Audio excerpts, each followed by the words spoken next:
Welcome to Heart Speak Podcast, episode 231. We are the ones we've been waiting for, Saturn in Pisces. Well, hello there, wherever you are in the world, you are welcome. It's good to be with you again. And I hope you've had the opportunity to look out at the night sky, especially just after sunset, and see the brightness of Jupiter and Venus there together. They've come together now, they're going to start to separate, but please do look out and see this wondrous sight. And astronomically, they are still in Pisces, but astrologically, they are in Aries. And really, it doesn't matter just for what I'm about to say, which is Venus is about love, Jupiter is about expansion. Let's just have some loving, expansive energy, whether in Pisces or in Aries at this moment.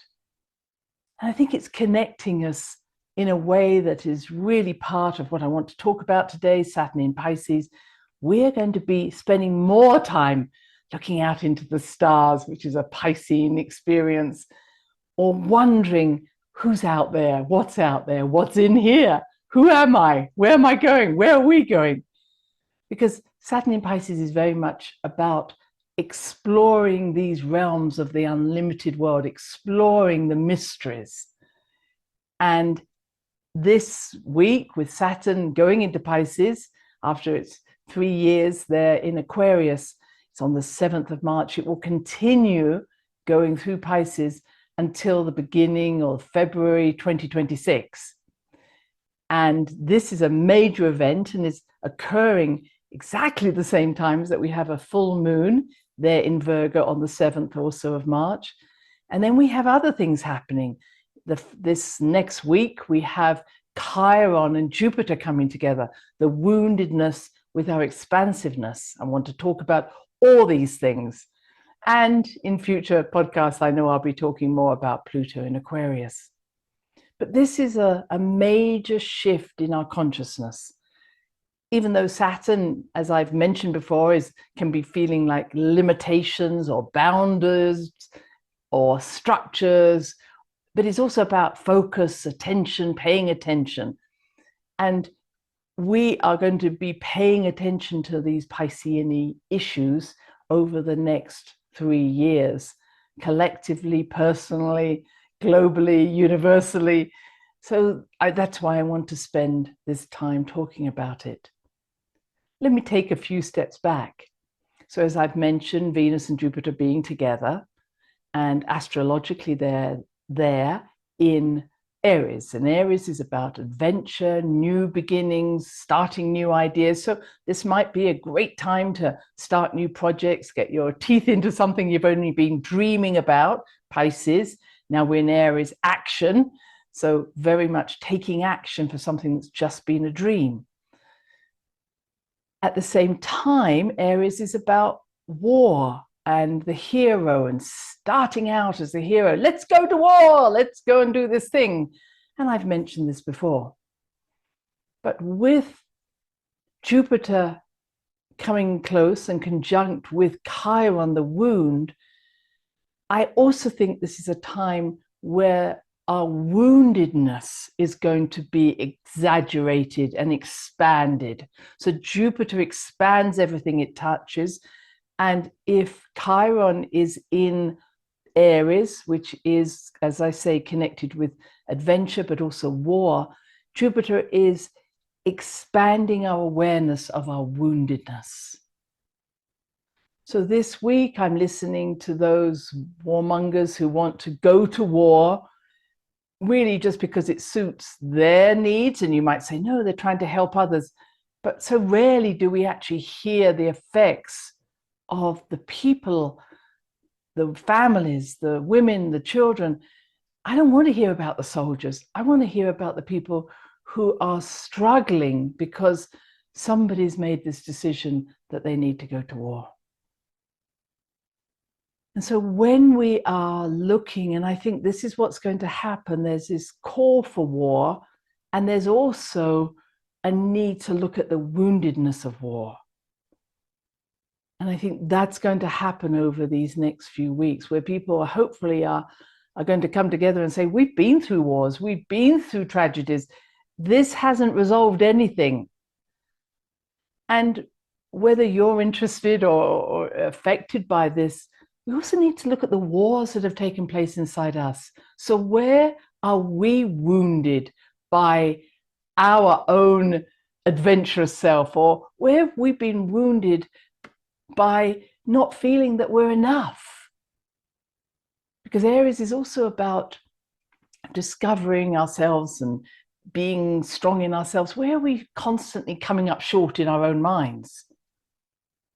And of course, this is exaggerated because we have this full moon in Virgo, and Virgo is always very good at pointing out where we're not enough. So I feel that it's not just about war. It can be, where are you in battle with yourself? Or where are the wounds in our relationships or our families that we have to say, enough? I can't battle anymore, either within myself, within my relationships, my partnerships, my children, or with my family, my more extended family, or my friends. I'm fed up of protecting myself against being wounded. So I think these issues are going to come up this week, next week especially, and hopefully we get some common sense, because it's not just what we may experience, as I say, out there in the big world or even in our smaller world, but the amount of wounding that goes on social media, this ability to hurt someone just because it feels, oh, this is the thing I'm going to do, that we have to decide that it's not about misinformation that is the problem. It's about how we treat each other. Do we treat each other with respect, especially in social media? And so it feels like words can wound. We know that. Feelings can wound, but words can wound. And so we move beyond this idea that just because I can say it, it needs to be said, or just because I have an idea, I need to be able to say it. And this ties up a little bit with this full moon again in Virgo, and it is squaring Mars in Gemini about passion to be spoken about. We could say that the full moon in Virgo is also about health issues. So it's like, where have we wounded each other from health issues, or where have we caused ill health because of what we've said? And I feel that those who were courageous enough back in 2020 to step up in 2021, 22, and say, this is what we now need to work with. These are the innovative ideas that are coming forward in a case of health, and who were seen as conspiracy theorists or misinformation, whatever, and really wounded by the words where they were trying to heal, where they were trying to help. And I think this is something that we may be facing in our own minds, where we're almost wounding ourselves with our own thoughts, our own words. Where have we wounded others by the words we said, or where we attacked them? And really, generally, where have we found it necessary to go to war against someone just because they have a different opinion? So that's bringing me all those things together. And I really hope that some of these issues will be looked at and really addressed, not at the level of, is this information right or wrong, but more as, where am I not respecting other people's opinions? Let's bring it down to a human level, a compassionate level. Where am I threatened by others and therefore need to attack them?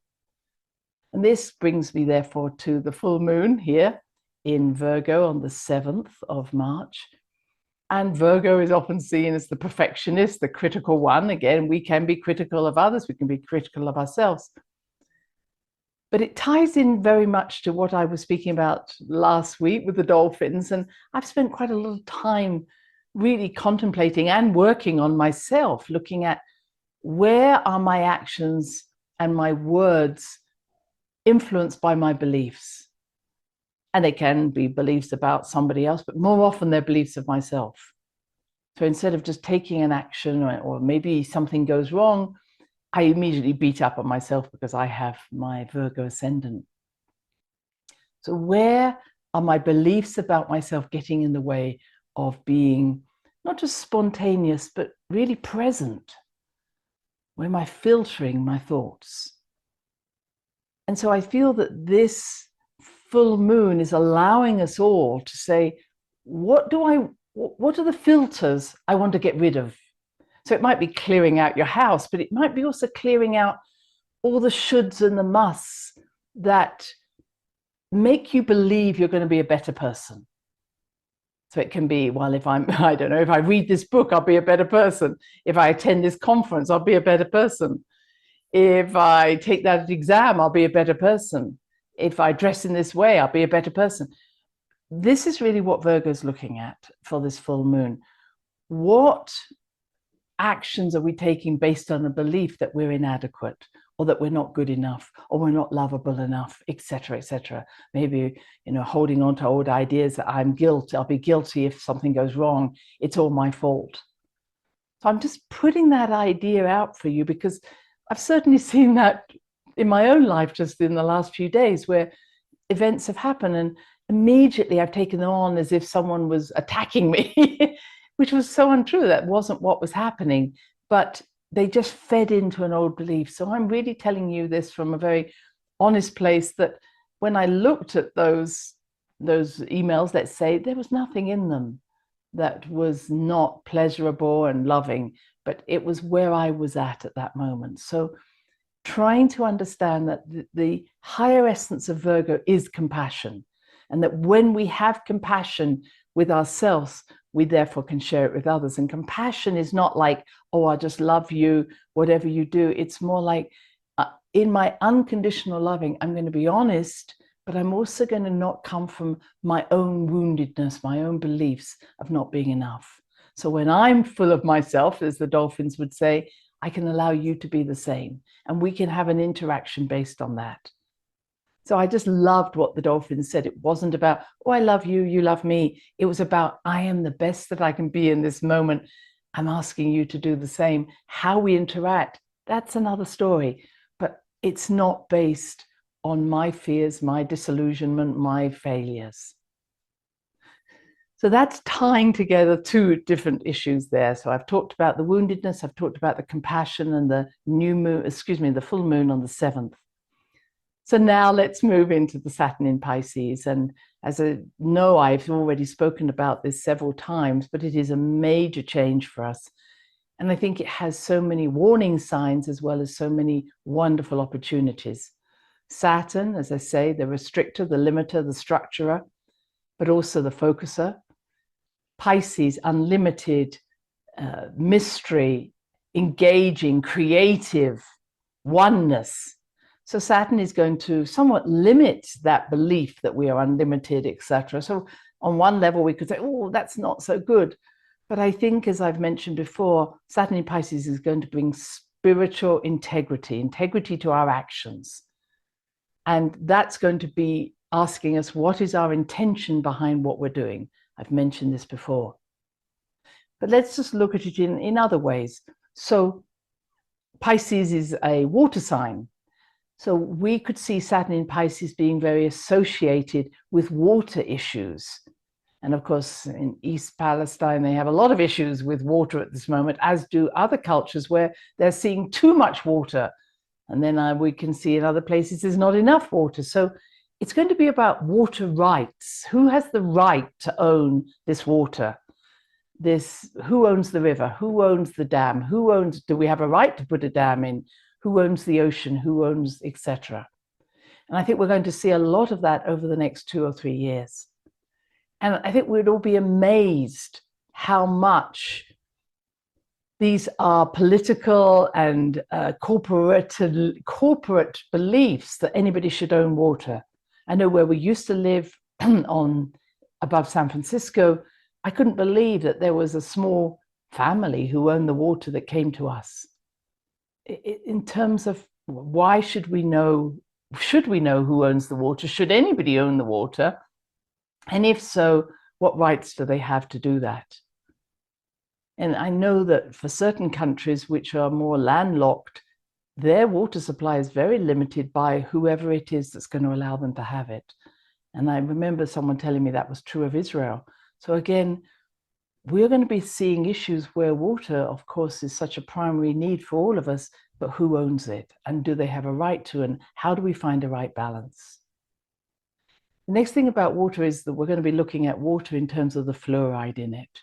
And I was watching Dale Bigtree, The High Wire. If you haven't seen this last episode, it was all about the fluoride, which is just a waste product of, I understand, the aluminium production. And they decided, oh, let's put it in the water and then we won't have a waste product. And then they convinced everybody this would be better for their teeth and for their bones, when in fact it actually causes destruction, especially to the teeth. And there is really very little evidence that it does stop the decay. We also know that the fluoride acts on the pineal gland, causing it to calcify, and your pineal gland is essential for your spiritual connection.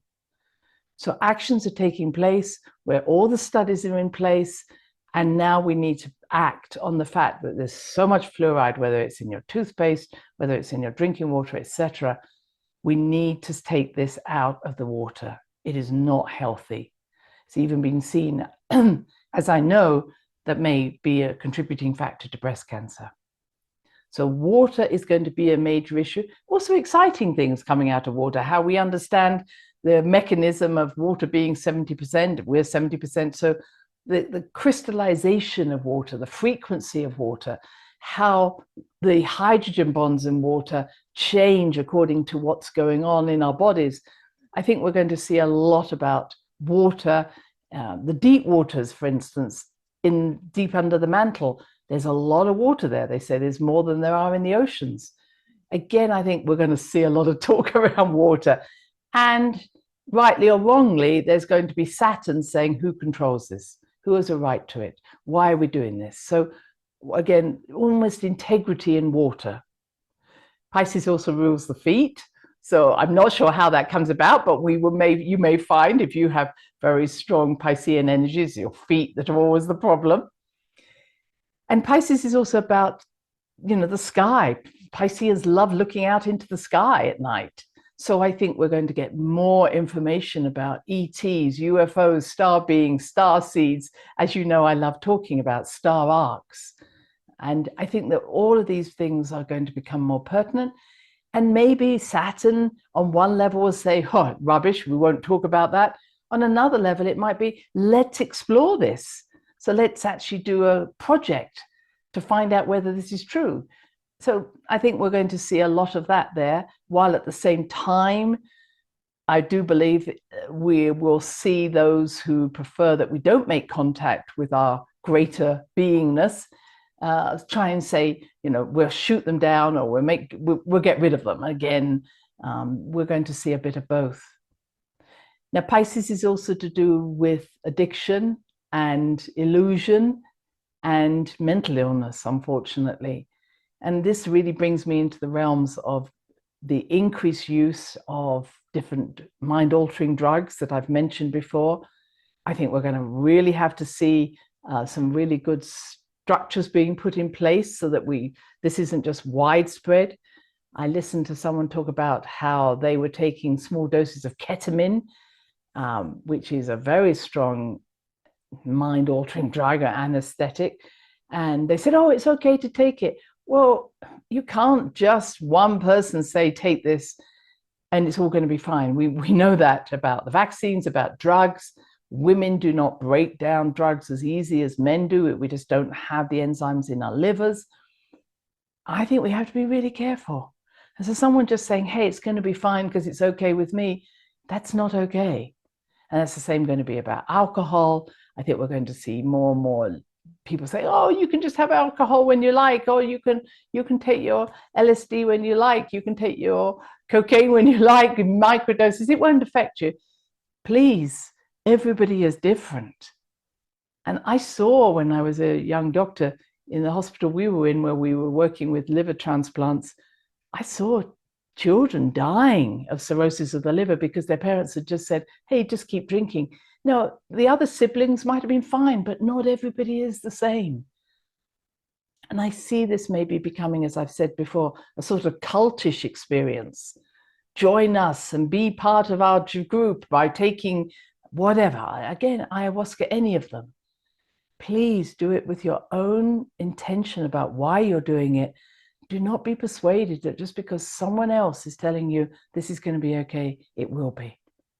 And that's going to be the same whether it's sound healing or water healing or air healing or color healing or anything else. We're going to see such a wonderful expansion on one level of these more vibratory forms of healing, including what I've talked about before, the med beds, these other systems that are coming into being using scalar rhythms. But we have to be careful. Not everybody's going to be affected in the same way. So let us bring it back into a balance where we understand that it can help, but please be aware of it and be aware that this same pattern of Saturn being in Pisces was there between 1964 and 1967, which I think we all know was the period of love, drugs, do anything you like, be unlimited, be free. And it did have consequences. So many people, as you know, if you can remember the 60s, you weren't really in it. Well, I actually do remember the 60s, and I'm quite happy that I can remember it. I'm not sure if getting lost in something is really where we need to be going. I'm sorry if that's not your journey, you love getting lost in something, but we are not the same children, the same teenagers, the same people that we were in the 1960s. Things have moved on so fast that our technological age has taken us to a place where our sensitivity, our vibration, our DNA activation is at such a higher frequency than it was in the 60s. Everything is much more alert. We have so many more environmental waves going through our environment, you could say microwaves, etc., than we ever had then. Everything is much higher. Even the idea that this magnetic field of the earth is falling away, everything is different than it was when we were in the 1960s. So please be aware that to keep your feet on the ground, to root yourself, be aware of what you're putting into your body. There are things going on around us that we can't necessarily control. We can use crystals, as I've mentioned before, to clear some of our old energies. But be aware that everyone is activated in a different way, and not everyone needs any help to have that activation. Because I don't want to see more young people becoming mentally ill, schizophrenic, bipolar, because they took drugs and they can't get back in their body again. I don't care what someone says about it doesn't affect you. It does. And if you've ever had drugs and problems of being back in your body or thoughts that you couldn't control, you'd never want anybody to have that sort of issue for themselves. So that's one area of my decision. And it's interesting that back in the 30s, when Saturn was in Pisces, it was the start of AA. So Alcoholics Anonymous started up. Again, it's interesting that it started up because there was a need to bring structure and discipline, one could say, to an addiction. So we see these periods of time where there has been this freedom and expansiveness, but one has to keep it in balance. Now, the next thing about this is that in 1993 to 1996, when Saturn was there in Pisces again, we had two extremes. We had the Rwanda civil war, when hundreds of thousands died because one side went up against another side almost overnight. In other words, old biases, old prejudice came to the surface over the assassination of a leader, and it all just fired off. That could happen anywhere, because those things that we have inside us are still sitting there as biases. It also was the Bosnian War. Many, many people died. Obviously, Serbia, Slovenia, all these countries got involved with that. Same sort of idea. Very old woundedness, come back to woundedness, came to the surface. And of course, again, hundreds of thousands died. But at the same time, we had Mandela being freed from prison and putting aside apartheid, this bias, this prejudice. So in some ways, it's saying the same thing, that the idea of Pisces is two fish swimming in opposite directions, joined by a common band. Its highest level of achievement is the sacred marriage of opposites, the unity through the acceptance of diversity. The lowest is seeing everybody who isn't like you as the enemy. We have to move beyond that. We have to stop this whole idea that there is a division between us, a separation, whether due to color, race, religion, etc. We are one. We all are living our own unique lives, but you are just another part of me. And those who wish for division spur on those wounds that live inside us all, those biases that have been passed down through generations. That's what needs healing now.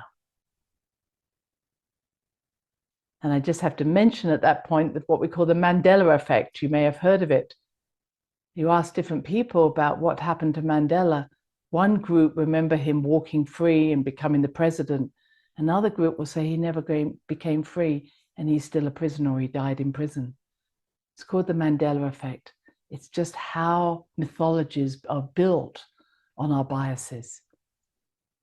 And I think that this is what now needs to be cleared. As Saturn is going to Pisces, it's going to check in and say, what do you believe? What is true? And for many, some of the most fundamental beliefs, whether they're religious or mythology, are going to be shattered. And I think be ready for that. Just as many of the stories over the last 3 years about whether masks work or this works or this have been shattered by true science or true data. And again, it's not right or wrong. It's just saying be ready, because a belief that we develop that becomes our identity, that makes us feel safe, is not a good belief. So I often say, check out your beliefs. What if there isn't a God? What if your religion is not as it was? What if whatever? Can you let it go and you still exist? Or is your belief and your identity so intertwined you can't exist beyond it? That's what's going to happen with Saturn in Pisces. And I think the final thing I want to mention, which is why I called this talk about we are the ones we've been waiting for. We are coming to the end of looking for a guru, a healer, a teacher, a leader, a messiah to lead us. I've said this many times, it will be increased when Pluto does go into Aquarius. Still, I hear us say, well, why doesn't the leader do this? Or why doesn't that person do that? It's not up to them. We're moving into a community, and it's moving into, and what are you doing to reach that place? And I see increasingly, it's not about someone coming and helping us. What are we doing to raise our vibration to meet that individual who's helping us? Just as I saw with the dolphins, when my vibration was into expectations and, I want everything to be my way, dolphins never came. When I raised my vibration to that place of fun and happiness, the dolphins came. So it's not that they're going to come and rescue me, but they're saying, I will meet you in that new vibration, that higher vibration, if you're willing to do the work to get there, which often means just letting go of all that seriousness. And I was listening to a conference, a very good webinar that was talking about the return of Enki and the return of different giant beings or teachers that have been waiting to come back to our humanity at this time. And it was a wonderful talk. And I thought, this is great. But the questions that came from the audience, and again, not judging, but I was fascinated by how many of them said, so when are they going to come and save us? So what's going to happen? Are they going to wipe out all the bad people? Or are they going to lift us up into the fifth dimension? It was all about being saved. all about there's me, little me, when's someone going to come and save me? We are the ones. There is nobody else. Now, what I heard, and I agree with, it's not to say that there aren't those helping us from the realms of the spirit world or the star being world to clear almost their own mess, if I may say it. But we have to grow up and know that that star beingness, that spiritual guidance is in us. We're not only needing it to be activated, which I understand it's already happened, we have to own it. So whatever it is, if we're looking for someone else to lead it, we need to step into that role. Why aren't they doing that? We need to do that. Why are they not bringing their science to us? We are the scientists. It's not to say that we're not going to be met and helped, but if we don't step up into the very highest qualities that we already have within us, there ain't anybody else coming. So when we talk about Saturn in Pisces, this is going to be such an important time of not getting lost in some dream world or some illusion or looking for something else that's going to take us somewhere. Again, whether it's a drug or a person or war, like, no. What am I responding to that is the best that I can do in this moment without any of that drama? And coming right back to our full moon in Virgo, what's the most loving thing I can do for myself in this moment? And we may need to do nothing except be full of that love of ourselves. We don't need to improve ourselves. We don't need to do anything. Just being ourselves is a really good start, because that shows us that we are turning up fully in the incarnation that we chose this life. Until next time, bye-bye. Thanks for listening to the Heart Speak podcast with Dr. Christine Page.